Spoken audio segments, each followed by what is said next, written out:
और हमारे साथ चाणक्य है, नौजवान है, युवा है, पढ़े लिखे हैं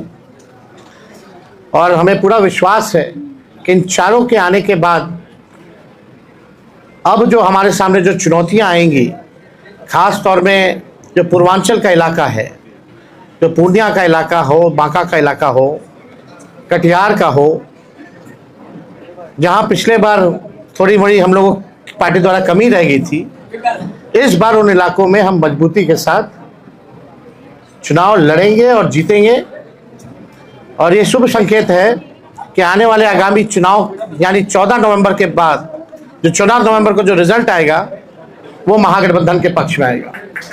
तो हम चाहेंगे सबसे पहले कि संतोष कुशवाहा जी जो है अपनी बात को आप लोगों के समक्ष रखें।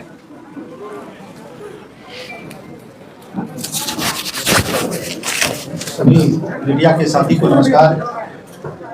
आज मैं जनता दल यूनाइटेड की प्राथमिक सदस्यता से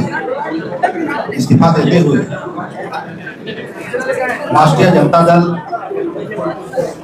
और आदरणीय लालू प्रसाद जी के शोषित वंचित पीड़ितों के मसीहा हैं और हमारे युवा नेता आदरणीय तेजस्वी जी के आस्था व्यक्त करते हुए आज राष्ट्रीय जनता दल की प्राथमिक सदस्य हम सभी सस्ता लेने वाले हैं। और तेजस्वी जी कह रहे थे तो 100% सही कह रहे थे कि माननीय नेता नीतीश कुमार जी जो हमारे नेता हैं मंत्री, वो जो उनकी जदयू थी अब उनके हाथ से निकल चुकी है। जनता दल यूनाइटेड 3 लोगों के द्वारा उसको गिरवी रखने के लिए, उसको अंधेरे में रख सारे राजनीतिक फैसले लिए जा रहे हैं और आने वाले समय में जनता दल समाप्त हो जाएगी। और जनता दल यूनाइटेड की जो धारणा थी लव कुश के साथ साथ जो अति पिछड़ा दलित वंचित समाज के लोग थे वो उसका आधार वोट माना जाता था।